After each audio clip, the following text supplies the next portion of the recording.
Breaking news formula ఈ race కేసులో తెలంగాణ ప్రభుత్వం దూకుడు కొనసాగిస్తోంది. ఈ మేరకు సుప్రీంకోర్టులో కేవీఎట్ పిటిషన్ దాఖలు చేసింది. కేటీఆర్ సుప్రీంకోర్టును ఆశ్రయిస్తే తమ వాదనను కూడా వినాలని ప్రభుత్వం పిటిషన్ ఫైల్ చేసింది.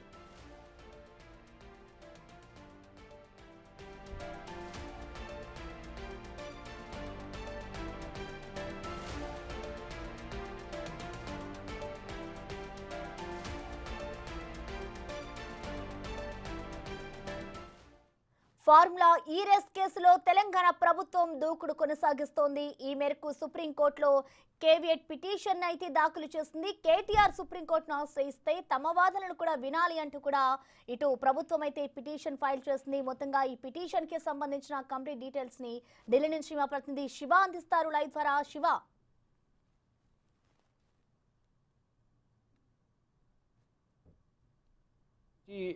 తెలంగాణ సర్కార్ సుప్రీంకోర్టులో కేవీఎట్ పిటిషన్ దాఖలు చేసింది. అయితే ఏదైతే ఈరోజు తెలంగాణ హైకోర్టు క్వాష్ పిటిషన్ను క్వాష్ చేయాలంటూ కూడా కేటీఆర్ దాఖలు చేసిన పిటిషన్ కొట్టివేసిందో సుప్రీంకోర్టును ఆశ్రయించే అవకాశం ఉందని వార్తలు వచ్చిన నేపథ్యంలో ముందస్తుగా తెలంగాణ సర్కార్ సుప్రీంకోర్టును ఆశ్రయించింది. ఒకవేళ కేవీఎట్ పిటిషన్కు దాఖలు చేసిన నేపథ్యంలో ఇటు కేటీఆర్ సుప్రీంకోర్టును ఆశ్రయిస్తే కనుక ఈ ఫార్ములా కేసుకు సంబంధించి సుప్రీంకోర్టును ఆశ్రయిస్తే ముందుగా తమ వాదనలు కూడా వినాలి. ఏదైతే కేటీఆర్ వేసిన పిటిషన్తో వాదనలు విన్న తర్వాత తీర్పును ఇవ్వకుండా తమ వర్షన్ కూడా వినాలనేది తెలంగాణ ప్రభుత్వం పిటిషన్ దాఖలు చేసింది. ఈరోజు ఏదైతే ఫార్ములా ఈ కార్ రేసులో హైకోర్టు కేటీఆర్కు హైకోర్టు ఎదురు దెబ్బ తగిలింది. ఈ నేపథ్యంలోనే హైకోర్టు తీర్పును కేటీఆర్ సుప్రీంకోర్టులో సవాల్ చేసే అవకాశం ఉంది. కాబట్టి ముందస్తుగా సుప్రీం ధర్మాసనాన్ని తెలంగాణ ప్రభుత్వం ఆశ్రయించింది. అంటే వారికి ఉన్న సమాచారం మేరకు ఇప్పటికే ఏదైతే తెలంగాణ హైకోర్టులో కేటీఆర్కు ఎదురు దెబ్బ తగిలిన నేపథ్యంలో వారి నివాసంలోనే ఈరోజు న్యాయ నిపుణులతో సంప్రదింపులు జరుపుతున్నారు. మరోవైపు సుప్రీంకోర్టు న్యాయవాదులతోనూ సంప్రదింపులు జరిపినట్టు తెలుస్తుంది. ఏ క్షణమైనా ఈరోజు సుప్రీంకోర్టులో పిటిషన్ దాఖలు చేసే అవకాశం ఉంది.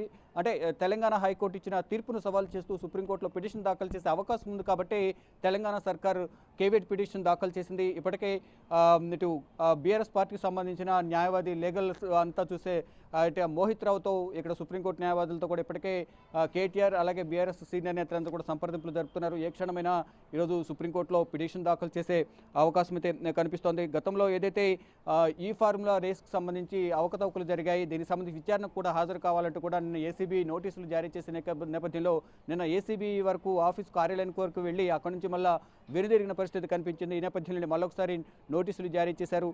దానికి కూడా విచారణకు హాజరవుతలేదు కూడా చూడాల్సి ఉంది. కానీ ఈలోపే న్యాయ నిపుణులతో సంప్రదింపులు కొనసాగిస్తున్న నేపథ్యంలోనే ఒక నిర్ణయానికి వచ్చినట్లు తెలుస్తుంది. బీఆర్ఎస్ అగ్రనాయకత్వం అంతా కూడా సుప్రీంకోర్టును ఆశ్రయించాలనేది ఒక నిర్ణయానికి వచ్చిన నేపథ్యంలో ముందుగా కేవీఎట్ పిటిషన్ అయితే తెలంగాణ ప్రభుత్వం దాఖలు చేసింది. ఒకవేళ కేటీఆర్ సుప్రీంకోర్టును ఆశ్రయిస్తే మాత్రం తమ వాదనలు కూడా పరిగణనకు తీసుకుని తమ వాదనలు కూడా వినాలి అనేది ప్రధానంగా కేటీఆర్పై వ్యతిరేకంగా ఇటు సుప్రీంకోర్టులో తెలంగాణ సర్కార్ పిటిషన్ దాఖలు చేసింది. కాబట్టి ఏం జరగబోతుందని చూడాల్సి ఉంది.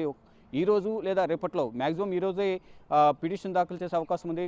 హైకోర్టు ఇచ్చిన తీర్పు పట్ల సవాల్ చేస్తూ సుప్రీంకోర్టును కేటీఆర్ బృందం ఈరోజు పిటిషన్ దాఖలు చేసే అవకాశం కనిపిస్తుంది. ఇప్పటికే సంప్రదింపులో కొలిక్కొచ్చినట్టు తెలుస్తుంది. ఇటు తెలంగాణ హైదరాబాద్లో వారి నివాసంలోనూ ఇప్పటికే సంప్రదింపులు ముగిసినట్లు తెలుస్తుంది. ఇటు తెలంగాణకు సంబంధించిన న్యాయవాదుల బృందం కూడా ఇటు సుప్రీంకోర్టు న్యాయవాదులతో వారు మాట్లాడినట్టు కూడా తెలుస్తుంది. వారితో చర్చలు జరిపిన తర్వాత ఈరోజు పిటిషన్ ఫైల్ చేసే అవకాశం కనిపిస్తుంది. ఒకవేళ పిటిషన్ ఫైల్ చేస్తే మాత్రం వారి వాదనలు కూడా వినాలి, తమ వర్షన్ కూడా వినాలంటూ కూడా తెలంగాణ సర్కార్ కేవీఎట్ పిటిషన్ దాఖలు చేసింది. ప్రసన్న.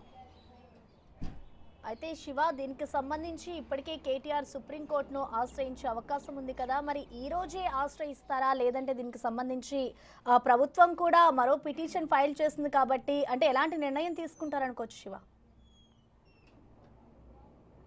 డెఫినెట్గా ప్రతి ఒక్కరు కూడా లోకల్ కోర్ట్స్లో వారికి న్యాయం జరిగిన నేపథ్యంలో వ్యతిరేకంగా తీర్పులు వచ్చిన సందర్భంలో రాజకీయ పార్టీలు కానీ ప్రత్యర్థి పార్టీలు ప్రతి ఒక్కరు కూడా సుప్రీంకోర్టును ఆశ్రయించడం సర్వసాధారణంగా జరుగుతుంది. గతంలో కూడా అనేక పరిణామాలు కూడా మనం చూసాం. దానికి అనుగుణంగా ఇప్పుడు కూడా కేటీఆర్ సుప్రీంకోర్టును ఆశ్రయించే అవకాశం ఎక్కువగా కనిపిస్తుంది. దానిలో భాగంగానే ఇక్కడ తెలంగాణ హైకోర్టు ఏదైతే తనపై వస్తున్న ఆరోపణలన్నీ కూడా నిరాధారము, ఈ నేపథ్యంలోనే ఆ పిటిషన్ క్వాష్ చేయాలనేది ప్రధానంగా తెలంగాణ హైకోర్టులో కేటీఆర్ పిటిషన్ దాఖలు చేసిన నేపథ్యంలో కేటీఆర్ దాఖలు చేసిన పిటిషన్ తెలంగాణ హైకోర్టు తిరస్కరించింది. ఏదైతే ముందస్తుగా ఏదైతే అరెస్టుకు సంబంధించి స్టే విధించిందో ఆ స్టే కూడా ఎత్తేసింది.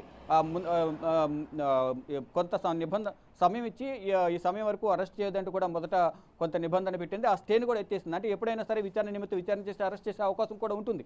ఈ నేపథ్యంలోనే ఇటు సుప్రీంకోర్టుకు వచ్చే అవకాశాలు ఎక్కువగా కనిపిస్తున్నాయి. దానికి అనుగుణంగానే ఎప్పుడైతే తెలంగాణ హైకోర్టు కేటీఆర్ దాఖలు చేసిన పిటిషన్ కొట్టేసిందో వెంటనే వారి కార్యాలయానికి బీఆర్ఎస్ కార్యాలయానికి చేరుకోవడం, తర్వాత వారు పార్టీకి సంబంధించిన అగ్రనేతలందరూ కేటీఆర్ కానీ ఇతర సీనియర్ నేతలందరూ కూడా కేటీఆర్ వద్దకు రావడం, వారందరూ కూడా న్యాయ నిపుణులు కూడా అక్కడికి చేరుకోవడం, సోమా భరత్ కానీ ఇతర న్యాయవాదులు కూడా అక్కడికి వెళ్ళడం, వారందరితో సంప్రదింపులు జరపడం. అక్కడ సంప్రదింపులు జరిపిన తర్వాత ఢిల్లీలో ఉన్న మోహిత్ రావు, బీఆర్ఎస్ పార్టీకి సంబంధించిన లీగల్ సెల్ చూసే మోహిత్ రావు కానీ ఇతర సీనియర్ న్యాయవాదులందరూ కూడా వీరితో సంప్రదింపులు జరపడం, సుప్రీంకోర్టు సీనియర్ న్యాయవాదులతో కూడా వారు చర్చలు జరిపిన తర్వాత పిటిషన్ దాఖలు చేయాలనేది ఒక సమాచారం అనేది తెలంగాణ సర్కార్ వద్ద ఉన్న నేపథ్యంలో వారు ముందస్తుగా కేవీటీ పిటిషన్ దాఖలు చేశారు. ఒకవేళ కేటీఆర్ కనుక సుప్రీంకోర్టుకు వస్తే తమ వాదనలు కూడా పరిగణనలోకి తీసుకోవాలి, తమ వాదనలు వినకుండా కేటీఆర్ దాఖలు చేసిన పిటిషన్పై వాదనలు విని తీర్పు ఇవ్వద్దు అనేది ప్రధానంగా ఈ పిటిషన్లో పేర్కొన్నట్లు కూడా తెలుస్తుంది. ఈ నేపథ్యంలోనే ఒకవేళ కేటీఆర్ సుప్రీంకోర్టును ఆశ్రయిస్తే మాత్రం తమ వాదనలు కూడా వినాలి అనేది ప్రధానంగా ఈ కేవీటీ పిటిషన్లో తెలంగాణ సర్కార్ పేర్కొన్నట్లు కూడా తెలుస్తోంది. ప్రసన్న, అయితే శివ, ఇప్పుడు ఏదైతే ఈ ప్రభుత్వం పిటిషన్ ఫైల్ చేస్తుందో దీనికి సంబంధించి మరి సుప్రీంకోర్టులో వాదనలు ఎలా జరుగుతాయి అనుకోవచ్చు శివ? డెఫినెట్గా ముందుగా ఏదైతే ఇప్పుడు కేవీటీ పిటిషన్ దాఖలు చేశారో ఒకవేళ కేటీఆర్ కనుక వస్తే పిటిషన్ దాఖలు చేసేందుకు అప్పుడు ఇద్దరి వాదనలు వినే అవకాశం అయితే కనిపిస్తోంది. ముందస్తుగా ఏదైతే తెలంగాణ ప్రభుత్వానికి సంబంధించి తెలంగాణ ప్రభుత్వం ఏదైతే కేసు నమోదు చేసిందో ఈ ఫార్ములా కేసుకు సంబంధించి కేసు నమోదు చేసి ఏసీబీ నోటీసులు ఇచ్చింది. దానికి గైర్హాజరయ్యారు. మళ్ళీ 9వ తారీఖున ఆర్డర్ కావాలని మరొకసారి నోటీసులు ఇచ్చారు. ఈ నేపథ్యంలో ఒకవేళ కేటీఆర్ పిటిషన్ దాఖలు చేసిన వాదనలు తీసుకుని వాదనలు వినే సందర్భంలో ఇటు తెలంగాణ ప్రభుత్వానికి కూడా లేదా తెలంగాణ ఏసీబీకి నోటీసులు ఇచ్చే అవకాశం ఉంటుంది. మామూలుగా ఫర్దర్గా ప్రొసీడింగ్స్ ఒకసారి మనం చూస్తే కనుక కేటీఆర్ పిటిషన్ దాఖలు చేస్తే దానికి సంబంధించి ప్రతివాదులకు నోటీసులు ఇస్తారు. మరొక సమయం కేటాయిస్తే దానికి కేసును వాయిదా వేస్తారు. కానీ ఇప్పుడు ఒకవేళ నోటీసులు ఇవ్వకముందే ఒకవేళ కేసును కనుక పరిగణన తీసుకుని వాదనలు వింటే కనుక ఇటు ఏసీబీకి సంబంధించి కానీ తెలంగాణ ప్రభుత్వానికి సంబంధించి కొంత సమాచారం ఉండదు. కాబట్టి మాకు కూడా సమాచారం ఇవ్వాలి, మా వాదనలు కూడా వినాలి అనేది ప్రధానంగా తెలంగాణ సర్కార్ పిటిషన్ దాఖలు చేస్తుంది. అంటే కేవీటీ పిటిషన్ ఎవరైతే ప్రతివాదులు ఉన్నారో వారి వాదనలు వినేటప్పుడు మా అభిప్రాయాన్ని కూడా మీరు పరిగణలోకి తీసుకోవాలి, మా వాదనలు కూడా వినాలి అనేది కేవీటీ పిటిషన్ యొక్క సారాంశంగా మనకు తెలుస్తోంది. అంటే కేవీటీ పిటిషన్ దాఖలు చేసిన నేపథ్యంలో ఎవరైతే పిటిషన్ దాఖలు చేస్తారో వారి వాదనలతో పాటు మా వాదనలు కూడా వినాలి. వారి వాదన మా వాదనలు విని ఇరువురి వాదనలు విన్న తర్వాత ఏది కరెక్టో కాదో అనేది కూడా అప్పుడు న్యాయస్థానం నిర్ణయం తీసుకోవాలనేది ప్రధానంగా తెలంగాణ ప్రభుత్వం దాఖలు చేసిన కేవీటీ పిటిషన్ సారాంశంగా మనకు తెలుస్తుంది. మొత్తంగా చూసుకుంటే ఒకసారి ఈరోజు కేటీఆర్ కనుక సుప్రీంకోర్టును ఆశ్రయిస్తే, ఈరోజు లేదా రేపు ఆశ్రయిస్తే ఆ వాదనల సందర్భంగా మా వాదనలు కూడా వినాలనేది ప్రధానంగా తెలంగాణ సర్కార్ ఈ పిటిషన్ దాఖలు చేసింది. Prasanna, right, thank you Shiva.